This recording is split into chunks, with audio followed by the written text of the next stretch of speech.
ஆண்டவர் இயேசு கிறிஸ்துவில் எனக்கு மிகவும் பிரியமான சகோதர சகோதரிகளே, தவக்காலம் திருநீற்று விழாவுக்கு பின் வரும் வெள்ளி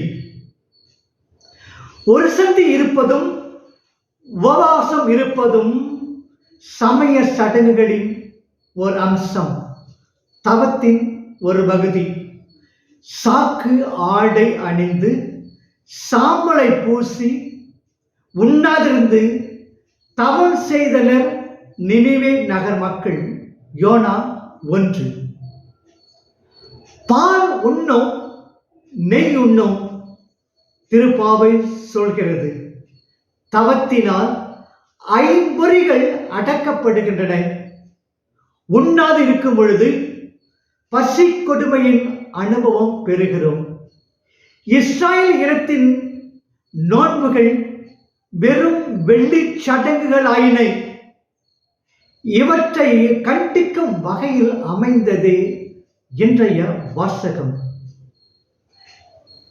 இறைவாக்கினர் இறைவனின் குரல். ஆண்டவரின் அழைப்பை உடனே ஏற்று இறைவாக்கு உரைத்தவர்கள் உண்டு. எனக்கு பேச தெரியாது என்று கூறி அவரது அழைப்பை ஏற்க தயங்கியவரும் உண்டு. எரேமியா 1:5. இறைவன் எசாயாவை நோக்கி உரத்த குரலில் கத்தி பேசு என்கிறார். எதிர்ப்புகள் ஏராளமாயினும் பேசுவை நிறுத்துவிடாதே என்கிறார். எதிர்ப்புகள் ஏராளமாயினும் பேசுவதை நிறுத்தி விடாதே என்கிறார். இறைவாக்கினர் மக்களின் அக்கிரமங்களை அம்பலப்படுத்த வேண்டும், ஒப்புரவு அருட்சாதனம் பெற தூண்ட வேண்டும். 1. இன்று இறைவனது குரல் திரு அவை வழியாக நம்மிடம் ஒலிக்கிறது. கிறிஸ்து ஒப்பற்ற இறைவாக்கினர் அவரது சாயலை பெற்ற அவரது தொண்டர்களாய் வாழும் ஒவ்வொரு கிறிஸ்தவனும் இயேசுவின் குரல். அநீதியை எதிர்த்து அக்கிரமங்களை சுட்டி காட்ட வேண்டிய எக்காலம். இறைவனுக்கு செவி சாய்ப்பதுடன் நான் இறைவனது குரலாகவும் விளங்க வேண்டும். சொல்லும் செயலும் ஒன்றுபடுவதே உண்மையான நோன்பு. போதிப்பதை நடைமுறையில் கடைபிடிக்காத போலிகள் நம்மிடம் உள்ளனர். இவர்களையே அவர்கள் நேர்மையானவற்றை செய்யும் மக்களினங்கள் போலும் தங்கள் கடவுளின் கட்டளை கடைபிடிப்பவர் போலும் நாள்தோறும் என்னை தேடுகிறார் என்கிறார் எசாயா. பாவ பரிகார திருநாளில் உடலை ஒருத்து ஆண்டவருக்கு தகன பலி செலுத்த வேண்டும் என்பது மோசேயின் கட்டளை. அந்நாட்களில் தன்னை ஒருக்காதவன் தன் இனத்தினின்று நீக்கப்படுவான் என்பதும் இறைவாக்கினரின் எச்சரிக்கை. லேவியர் 23, 26, 32. சகரியா 7, 1, 15, 8, 18, 19. மௌன விரதம் பூண்டு அடிமனத்திலுள்ள தவறான நாட்டங்களை பரிசோதித்து அவற்றை களைய வழி தேடி ஏழைகள் மீது இரக்கம் காட்ட பயிற்சி பெற்று இறைவனின் விருப்பத்தை தேர்ந்து தெளிந்து அதன்படி நடப்பதே நோன்பின் குறிக்கோள். இஸ்ராயல் மக்களோ இதற்கு முற்றிலும் மாறாக செயல்படுவதால் நோன்பிலிருந்தும் மக்கள் மனம் மாறவில்லை என்கிறார் எசாயா 4. ஆடம்பரமாக நோன்பிலிருந்து புகழ் தேடுவதை விட ஆண்டவர் விரும்பும் நோன்பு இதுவே என பட்டியல் போடுகிறார் எசாயா. கொடுமை தலைகளை அவிழ்ப்பதும் நுகத்தின் பிணையங்களை அறுப்பதும் ஒடுக்கப்பட்டோரை விடுதலை செய்து அனுப்புவதும் எவ்வகை நுகத்தையும் உடைப்பதும் அன்றோ நான் தேர்ந்து கொள்ளும் நோன்பு.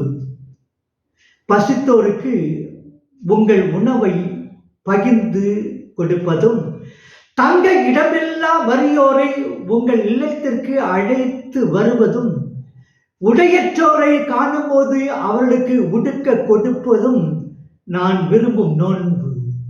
16:7. மக்களின் அடிப்படை தேவைகளை நிறைவு செய்வது உண்மையான நோன்பு. சமுதாயத்தின் அடித்தளத்தில் உரிமை இழந்த வாழ்வோருக்காய் போர்க்கொடி தூக்குவது உண்மையான நோன்பு. ஒரு நாடு பட்டினி கிடந்து அன்று சேர்த்த உணவுப் பொருட்களால் மற்றொரு நாட்டின் பசி போக்கும் பொழுது நோன்பின் உச்சக்கட்டத்தை எட்டிவிடுகிறது. நற்செய்தி மத்தேயு இயல் 9 இறைவாக்கியங்கள் 14-19. தவக்கால பக்தி முயற்சிகளில் நோன்பும் ஒன்று. முஸ்லிம்கள் ரம்ஜான் காலத்தில் 30 நாட்கள் நோன்பு இருப்பார்கள். யூதர்களும் பாவ பரிகார நாளிலும் லேவியர் 16:31 பிற நாட்களிலும் நோன்பிருந்தனர். நீதிமொழி 20:26, 1 சாமுவேல் 7:6, நெகேமியா 9:1. என்னுடைய வாசகத்தில் எல்லோரும் நோன்பிருக்க வேண்டும், ஆனால் அதற்கு காலமும் நேரமும் இருக்கிறது என்றார் இயேசு.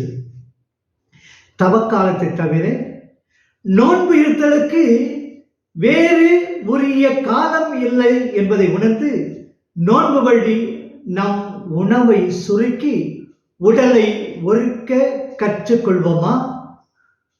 மணமகனோடு மகிழ்வுடன் இருப்போம். இயேசு நம் அனைவருக்கும் மகிழ்ச்சியை கொண்டு வந்தார். அவர் பிறப்பு நாம் எல்லோருக்கும் மகிழ்ச்சியூட்டும் நற்செய்தி.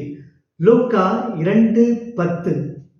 அவர் தயவு பெற்றவருக்கு அமைதி அளித்த மகிழ்ச்சி விழா 2:14. அவரது வாழ்க்கையும் பிறருக்கு மகிழ்வளித்த வாழ்க்கை. அவர் நம்மிடையே விட்டு சென்றது மகிழ்ச்சியை. எனவே தான் அவர் விட்டு சென்றவுடன் சீடர்கள் கடவுளை இடைவிடாது போற்றி புகழ்ந்து கொண்டிருந்தனர். 24:53. ஆம், நாம் அல்லேலூயா கிறிஸ்தவர்கள். மகிழ்ச்சி நமது பிறப்புரிமை. எனவே இத்தவக்காலத்திலும் இறைவனோடு நாம் இணைந்திருக்கிறோம் என்ற மகிழ்ச்சி நம்மில் ஆட்கொள்ள வேண்டும். இத்தவக்காலத்திலும் இறைவனோடு நாம் இணைந்திருக்கிறோம் என்ற மகிழ்ச்சி நம்மை ஆட்கொள்ள வேண்டும். இம்மகிழ்ச்சியை பிறரோடு பகிர்ந்து கொள்ளவும் வேண்டும். பிறருக்கு உதவி செய்தல், இல்லையென வந்தோருக்கு ஈதல், துயரத்தில் நழுவோரின் கண்ணீர் துடைத்தல் முதலிய வழி நாம் மகிழ்வதோடு பிறரை மகிழ்விப்போம், இறைவனையும் மகிழ்விப்போம். மணமகன் இயேசு நம்மோடு இருக்கிறார் என்பதை வெளிப்படுத்தும் சாதனமே மகிழ்ச்சி என்பதை உணர்ந்து நடப்போம். மணமகனுக்காக நோன்புடன் காத்திருப்போம். தவக்கான சிறப்பான முறையில் நமது பாவங்களை நாம் நம் மனத்திற்கு கொணர வேண்டிய காலம். இயேசுவின் பாடுகளையும் இறப்பையும் நிறைவிற்கு கொண்டு வர வேண்டிய காலம். உயிர்த்த இயேசுவை வரவேற்க கண் விழித்து காத்திருக்க வேண்டிய காலம். மணமகனின் வருகைக்காக ஏங்கி தவிக்கும் காலம். இம்முறையிலே நாம் எல்லோரும் தவம் இருக்க வேண்டிய காலம், நோன்பிருக்க வேண்டிய காலம். தவக்காலமானது இயேசுவின் இறப்பை சுட்டிக்காட்டி நம்மை நோன்பிருக்க தூண்டுவது ஒருபுறம், மற்றொரு புறத்திலே இயேசு உயிர்த்து நம்மிடை வந்து நமக்கு மகிழ்ச்சி அளிப்பார் என்ற நம்பிக்கையிலே அவர் நம்மிலே உயிர்ப்பதற்காக ஏங்கி நோன்பிருந்து காத்திருத்தலாகும். எனவே எப்படி காணினும் தவக்காலமும் நோன்பும் இணைந்து செல்லும். நம்முடைய நோன்பை பல வகைகளில் நாம் காட்டலாம்.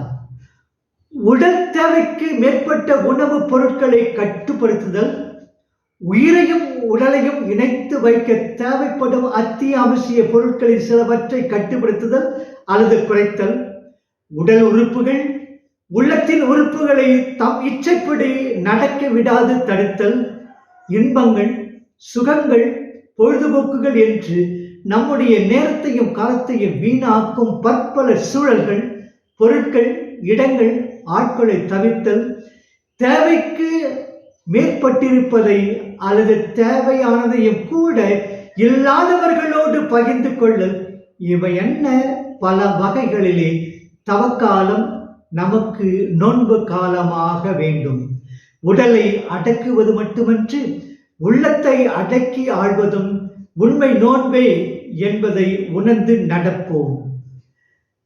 கிறிஸ்துவ வழி துன்ப வழி, சிலுவை வழி. அவ்வழியின் முடிவில் உள்ளதோ மகிழ்ச்சி. ஆயினும் துன்ப வழி மகிழ்ச்சிக்காகவே என்பதால் அத்துன்பமே மகிழ்ச்சித்தான் கிறிஸ்தவனுக்கு. சிலுவை இல்லாது உயிர்ப்பு இல்லை, அச்சிலுவை தராத மகிழ்ச்சி இல்லை. சிலுவையை புரிந்து கொள்வோம். ஆண்டவரின் அருள் ஆசிரை இந்த திருப்பலியில் மன்றாடுவோம். ஆண்டவர் நம்மை என்றென்றும் ஆசீர்வதிப்பாராக. ஆமென்.